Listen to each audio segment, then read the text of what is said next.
देखी हमारा खूबे रंग लगैलही अभी लेना हमारा मनसा पुरैलही मनसा पुरैलही मनसा पुरैलही। हाँ देखी हमारा खूबे रंग लगैलही अभी लेना हमारा मनसा पुरैलही। प्यार से रंग लगाई के जो प्यार से रंग लगाई के जो ओलही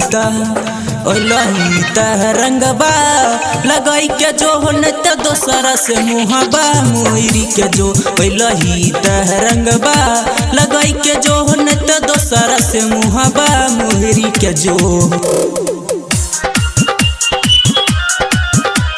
Presented by HP Music Madhepura.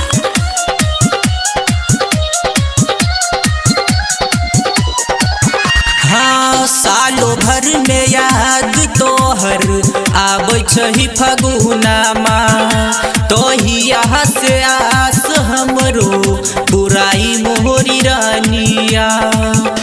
हाँ सालो भर में याद तोहर आबै छही फगुनामा तोही यहाँ से आस हमरो बुराई मोहरी रानिया बुराई मोहरी रानिया।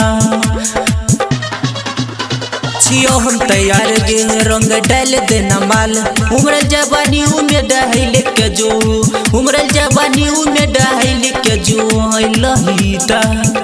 ओलही रंगबा लगाई के जो न त दोसरा से मुहबा मोरी के जो ओलही रंगबा लगाई के जो न त दोसरा से मुहबा मोरी के जो।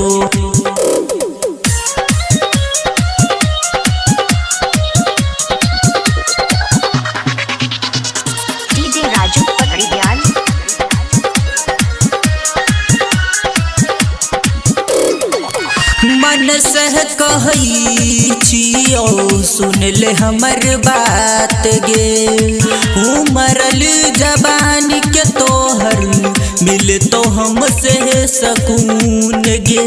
हाँ मन से कहई छियो सुन ले हमर बात गे उमरल जबानी के तोहर मिल तो हमसे सकून गे मिल तो हमसे सकून गे। हाँ लेना रंगुला हवा ओलही अंगनवा राइटर लट्टू जी के डाल के जो राइटर लट्टू जी के डाल के जो ओलही रंगबा लगाई के जो न त दोसरा से मुहबा मोरी के जो ओलही रंगबा लगाई के जो न त दोसरा से मुहबा मोरी के जो।